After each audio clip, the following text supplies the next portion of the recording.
Hi, everybody. I'm Derek Arden, and welcome to Monday Night Live and Uncut podcast with the lowest number of viewers around the world. And we want to put that right, really, because people are making a lot of money on it, and we're not. But that's okay, because this is an educational podcast with all sorts of friends from all around the world. Tonight, I've got Mike Williams on. Mike's a long-term friend of mine. We played international hockey all around the world and had a lot of fun. One or two other people here also have joined us in on that. Mike joined the same bank as me, which I won't mention, almost at the same time, and we made the T. Not in the same branch, but we were T boys, and we worked our way up to pretty good heights. Although Mike reached a much higher height than me. Mike's worked all over the world in different cultures. Mike, thanks for joining us once again. It's a great pleasure to have you on. Perhaps you'd tell us a little bit about Mike Williams it for a few seconds. Yeah, thanks, Derek. Hi, everybody. Good to be back after 4 years. Blimey, it seems 5 minutes ago, but still, that's the way it is when you get a bit older. Yeah, happy to do that. I was trying to think how I might do this actually, and sort of prompted by the fact I just had to redo my CV. My role as chairman of a bank is regulated by two bodies in the UK, the PRA and the FCA, Prudential Regulatory Authority and the Financial Conduct Authority. And one of their jobs is to make sure that people are fit to do the job that they're required to do. So every now and then we redo our CVs and just they make sure that we are well equipped to do what we're supposed to do. One of my roles or responsibilities, which I have as chairman of the bank, is for the culture of the organization. And it struck me when I was doing my CV, as most CVs do, you sort of list the jobs you do and you put a couple of things in there that you've achieved, profit before tax, or hired 100 people or sacked 100 people, whatever. And but you don't put a lot about what you've achieved in terms of culture. And it prompted me to think a little bit about what I've done over my long career. Apart from making tea, I've done a few other things. So I know you're a big fan of music, so I thought I'd call this bit the Four Seasons. But the sort of spring of my career was working for the high street bank that you and I know. And I spent half of my career working in that organization, starting with T-Boy and doing different things in different parts of the world. And the other interesting thing about CVs is asking people why they move on. In my case, I moved on from that because I sensed that the culture of Barclays, the sort of hierarchical, paternalistic, traditional approach was changing to one which was a bit more in line with, I guess, what they've come to talk about as being casino banks. So, the whole thing was changing. And so I moved from there to work for a Japanese bank, which was my sort of summer of my career, if you like, which was a totally different phenomenon. Not only was it owned by a different bank in a different country, in Japan in this case, but it was a combination of traditional banking and investment banking where people were very different. So I had to learn a few new skills in terms of dealing with people. Then I moved on. My autumn period was in the GCC, which I touched on a bit last time I spoke 4 years ago, which was a whole revelation to me, having being immersed into a culture of a very different part of the world with different ways of doing things. Did that for a few years, and then the winter of my career has been the last period since 2008, when I've been on the board of a number of different organizations and a real mixed bag of different types of things. So, eight different organizations, some financial institutions, a couple of service companies, a friendly society. And I think it's fair to say in every one of those roles, culture has been rather different, and a big part of my job is not just technically doing the job, but actually trying to understand how things work and how people work. So I mean that's my 2 or 3 minutes on career, but it's been an exciting and very different from what I expected when I first made the team. Mike, when you said GCC, to me, was that the UAE you meant? So yeah, well, GCC is 7 different countries, but my time was spent based in the first instance in the UAE in Dubai in 2000, and then 3 years in Doha. We just talked about one of their companies before we came on air, so I know Doha pretty well. But being based there, I used to do business with different clients across places like Saudi Arabia and Oman, both of whom are in the GCC. Oh, I see. Okay. And what does GCC stand for? Forgive me for this. God, these tricky questions. You're trying to catch me out, Derek. It's the Gulf Cooperative Council. Okay, well, you did know, so you're just teasing me. I would have made it up anyway, you know that. Fantastic. So let's talk about culture, Mike, for a bit. How do you assess culture? And there's just not more than one culture.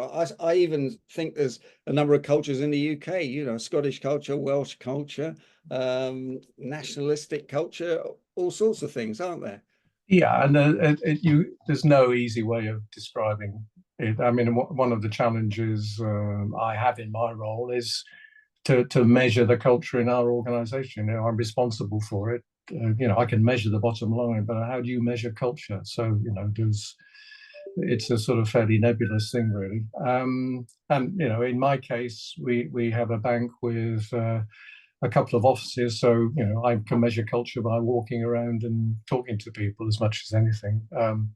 If you're chairman of, I don't know, HSBC, how do you do that? Because, you know, you can't go to every office in the world. So perhaps we can come back to that. But so how do I describe culture? I think there's different ways of doing it. I think there's a sort of almost 3 prongs to this, if I can put it like this. So the one is the sort of the overarching national culture, or the culture of the stakeholder. So, you know, the owner or the principal shareholder or head office or whatever, that sort of is an important element. So in my case, you know, working for a Japanese bank in London, so there was a prevalent international culture. One is the culture predicated on the sort of activity you've got. So, you know, it doesn't just apply to companies. So, for example, you know, I know people have work in charities, so that culture will inherently be rather different, I think, from a commercial culture. Yeah, very much so. And I suppose the other element is the people. You know, within the organization, people will have their own backgrounds, they'll have their own beliefs, way about working, and so that they have a major part to play in defining sort of the culture of any organization. You know, and this applies also, you know, to things like football teams. You know, we're just talking about football, but those influences will also be important. So, I mean, I if you want to put one of the slides I sent you on this, which gives you a sort of flavor of how you might define cultures. Is that the one you want, Mike? Yeah, that's fine. That's fine. So there's a danger in all this, in sort of generalizing. So apology if anybody sort of takes offense at any of this, really. But this is just trying to reflect how you deal with people from different parts of the world if you've got this sort of, I don't know, I've called it a stakeholder culture. So, and there's clearly between either end of these lines, there are conflicting ways of acting. So, you know, some institutions work, or some businesses or enterprises have a very much long-term view of things, which, you know, on the left-hand side of the page, you would expect in dealing with countries that take time and build for the future. So South Korea, Japan, maybe GCC, I think I'd put into that bracket. And then you have countries which have a very much short-term view of things. And I would sort of group those to the Western economies, if you like, so the USA.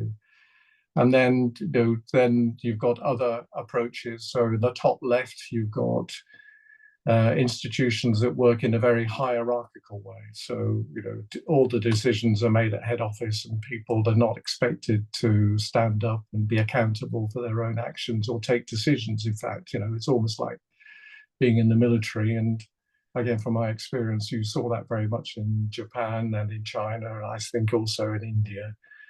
Whereas you've got at the other end, the opposite end, you've got the democratic approach to things, which I associate more with Scandinavian countries, where perhaps decisions are made more collectively. And those are sort of either ends of the spectrum, really. And I've tried to group things. So, on the bottom left here, we've got, I try not to define things as a male characteristic, but more of a macho characteristic. People that actually are quite prepared to go head on to negotiate. I mean, to use your area of expertise. And in the GCC, it's very much a male-dominated society still, although thankfully that's changing quite rapidly. And the other end of that scale, you've got the sort of Scandinavian approach, where a corporate culture would be much more inclusive. They've done lots of work in terms of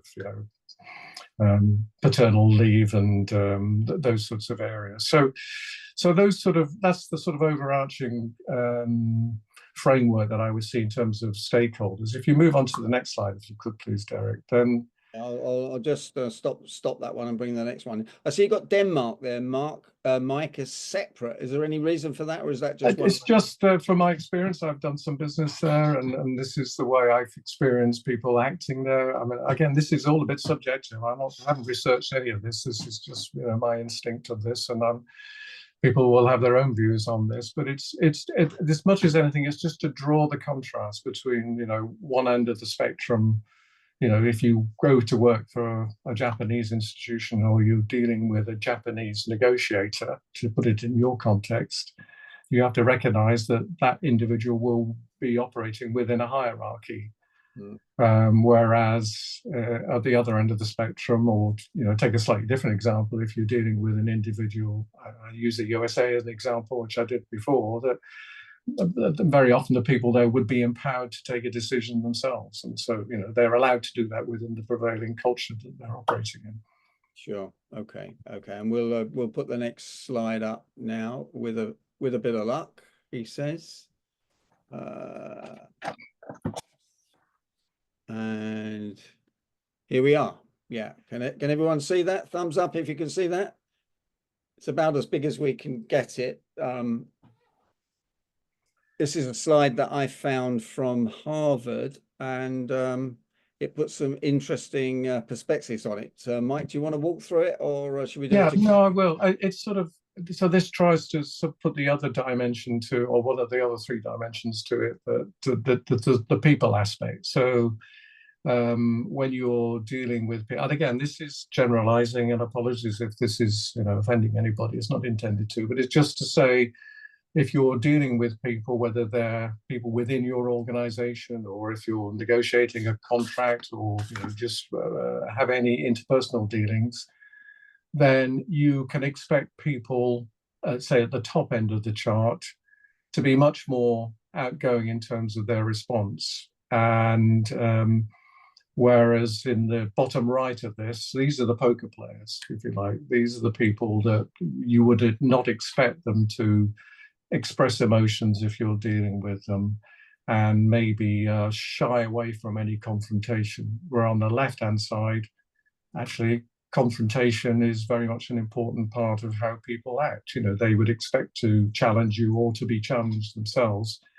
And I think I would add, actually, this is the Harvard slide, but I would put Greece up on the top left there, because I've spent plenty of time negotiating in Greece, and it is a very sort of emotional process doing deals in Greece. It's very confrontational.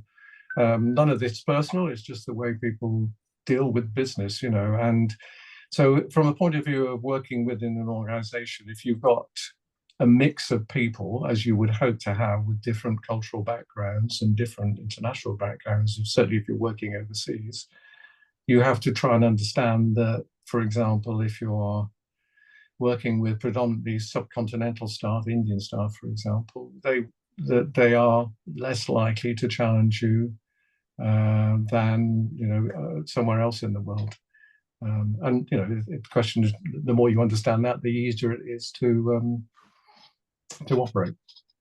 So those India and China aren't on there, which is interesting, isn't it? Yet they're the two of the biggest growing economies, and have got about a quarter of the world's population. Where India's up there, but China isn't. No, I think China probably. I think this is a few years old, isn't it? So where would you put China?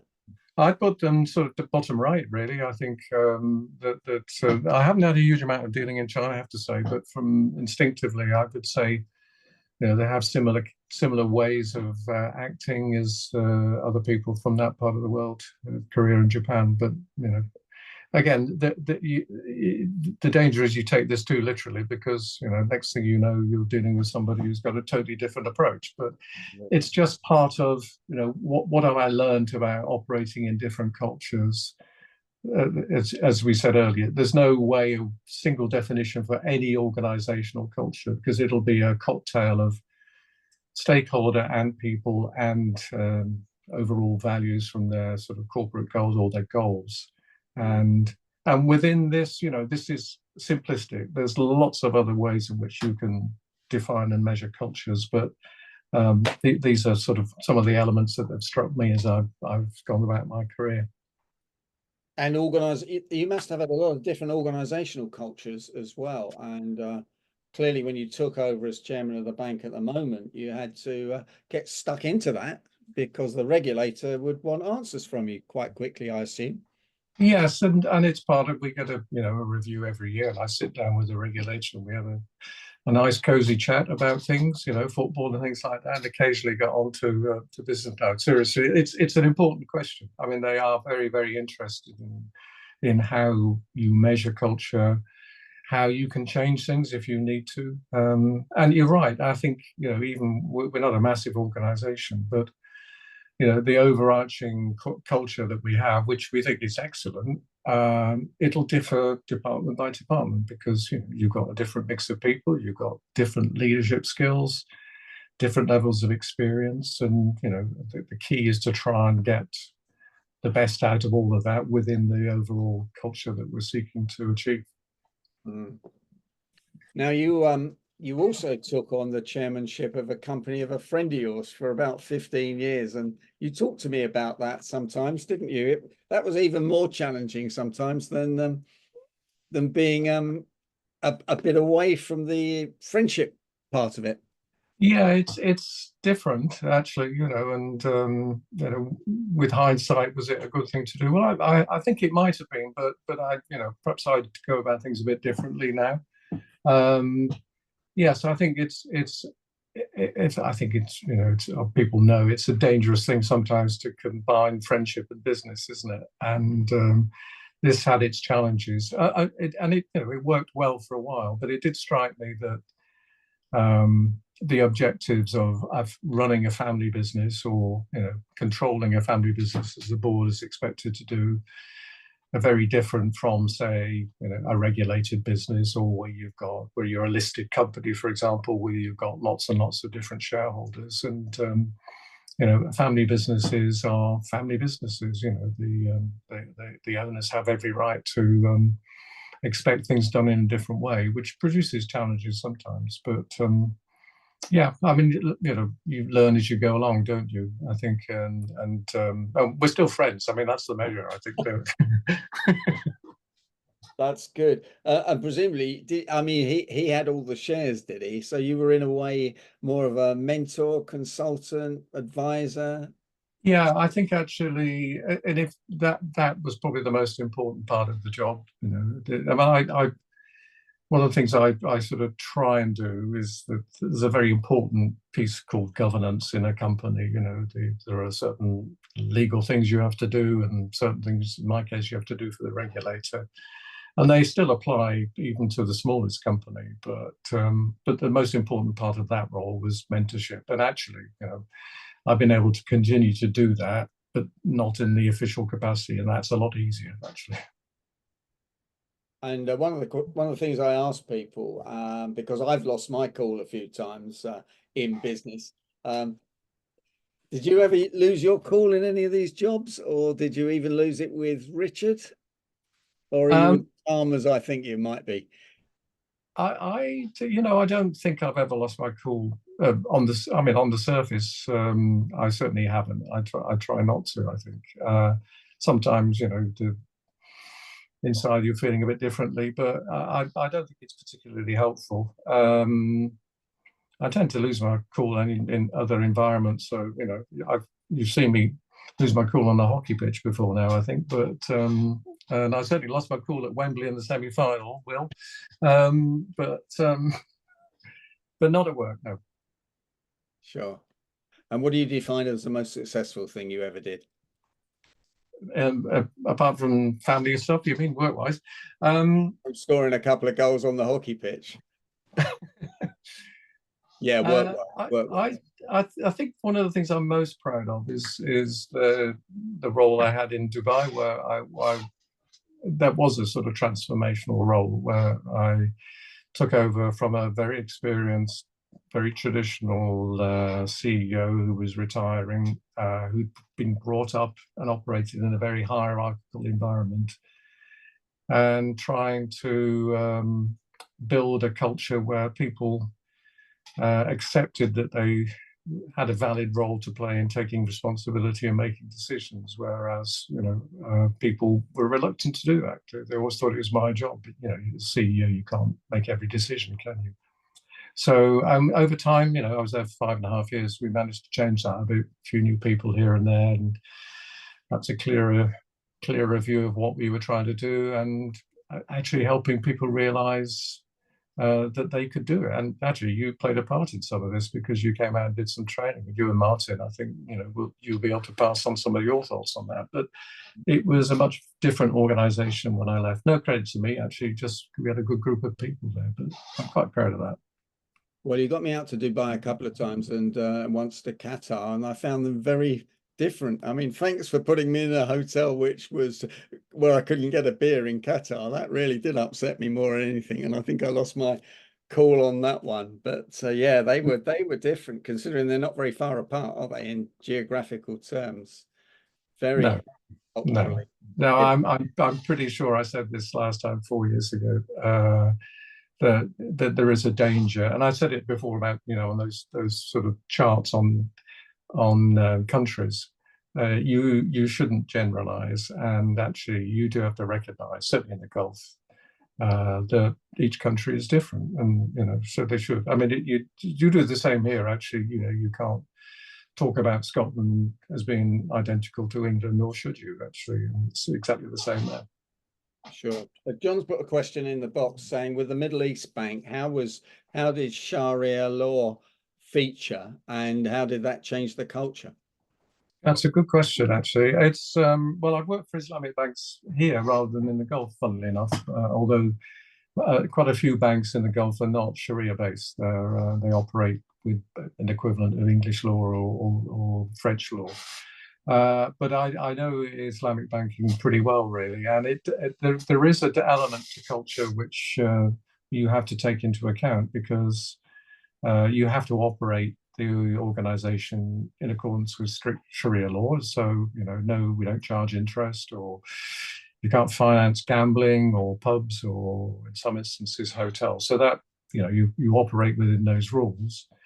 But a number of the employees are Muslims, so they bring their own perspective to the organization, as does anybody from whatever religious background they bring. So it's more operational, the difference, I would say, than anything else. But it's an interesting question. And what about Qatar finance? I know you weren't there at this point, but I mean, they financed the World Cup, didn't they? And it kind of went against a lot of their cultures, I would have thought, all those Western people turning up with their Western cultures. Yeah, I wish I'd gone though. It was. I know people that went there and they said what a fantastic success it was. And I think they did an extraordinary job of organizing it. Yeah, I'm sure they had, a number of conversations about how it fitted, but I think they did a brilliant job, Derek. And they obviously bent the rules and bent the law in certain circumstances and to make it a win-win. They must have done a bit. I don't know how it operated, really. No, of course not. But who knows? Who knows? Mike, we're nearly at the end of the interview. That's been absolutely fantastic. Culture is such an important issue. Here in London, we have the most multicultural society in the world, probably, and it's getting even more multicultural. Perhaps even with a general election and a different result on this week. So it'll be very interesting to see. But with all your experience, what would be your biggest tip that you would give people watching this YouTube clip or listening to this podcast to take their careers forward from here? And I know we haven't rehearsed this question, so I've got you on the spot. Your body language shows that as well. But what would be that one tip for somebody watching it? So I knew there'd be one of these, Derek. So thank you very much for that. It's I guess culture is about people as much as anything, and I think the biggest tip would be to embrace the fact in most organizations these days, you'll have a diverse base of employees and people, not just within the company or the organization, but further up the chain with stakeholders. So I think this is no great surprise, and I think you'll use this with your negotiation advice, is the more you understand the other person's point of view and where they're coming from, and not just on an individual basis, but where they fit within their own organizations, the easier it is to understand them and, to negotiate or whatever else ought to do with them. So it's sort of recognizing that you're not necessarily just dealing with an individual, but you're also dealing with their position within their own hierarchy or whatever it is. Fantastic. Mike Williams, thanks for joining us on Monday Night Live. Words of wisdom from all your experiences. Very, very valuable indeed. If you're watching this on YouTube or listening to this on the Negotiators podcast, if you like it, please join us live at another time every Monday night. Thanks, Mike, for joining us. I hope you'll join us again at some stage. I look forward to it. Thanks, Derek.